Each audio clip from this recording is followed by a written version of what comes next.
بسم اللہ الرحمن الرحیم۔ سب لاڑکانہ کے دوستوں کو پارک پہ قبضہ ختم ہونے کی مبارک ہو،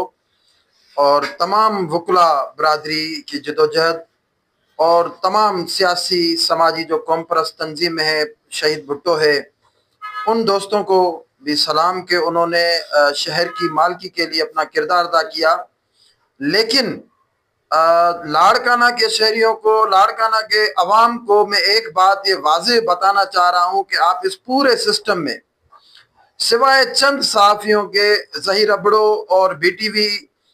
نیوز کے جو دوست تھے اور کچھ اور تھے دوست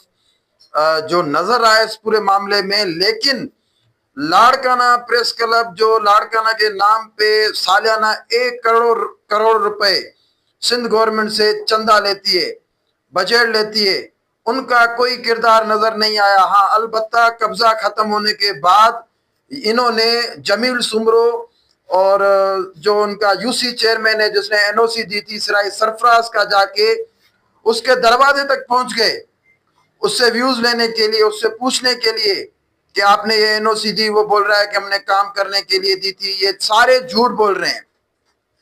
تو لاڑکانہ کے وہ صحافی جو عوام کے نام پہ، عوام کے حقوق کے نام پہ 1 کروڑ کا سالانہ چندہ لیتے ہیں، سالانہ پیسہ لیتے ہیں، وہ صرف عمرے کرنے میں پورے ہیں، وہ صرف ایک دوسرے کی سالگرہ کرنے میں مصروف ہیں، وہ صرف ایس ایس پیز اور ڈی آئی جی لیول کے لوگوں کی جو ہے وہ کوریج کرنے کے پیچھے ہیں،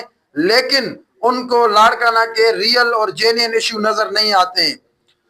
میں لاڑکانہ کے ان صحافیوں کو کہتا ہوں جو 50 یا 51 صحافی بن کر 1 کروڑ کی بجٹ ہڑپ رہے ہیں، وہ لاڑکانہ کے عوام کے لیے کچھ نہیں کریں گے، کیونکہ لاڑکانہ کے عوام کو یہ بات ذہن میں رکھنی چاہیے کہ جس پریس کلب کے اندر فریال ٹالپور کی تصویر ہو، جس پریس کلب کے اندر حال میں فریال ٹالپور کی تصویر لگی ہو، وہ پریس کلب عوام کے مسائل کو اجاگر کر ہی نہیں سکتی، کیونکہ وہاں پہ صحافی نہیں صرف ٹاؤٹ بیٹھے ہیں۔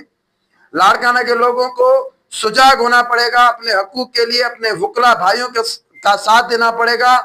اور قوم پرست لوگوں کے ساتھ جڑنا پڑے گا۔ نہیں تو یہ جو انہوں نے ایک منشی نما ایم پی لاڑکانہ میں بٹھایا ہے جمیل سمرو، جو ایک منشی ہے بلاول زرداری کا، یہ منشی لاڑکانہ کے ہر اس جگہ کو بیچ کر کھانے کی تیاری میں لگا ہوا ہے جو سرکاری ہے، جو لاڑکانہ کے عوام کی پراپرٹی ہے۔ لہٰذا لاڑکانہ کے باشعور عوام کو اسی طرح سجاگ رہنا ہوگا جس طرح کل رات لاڑکانہ کے وکلا سجاگ رہے، اور انہوں نے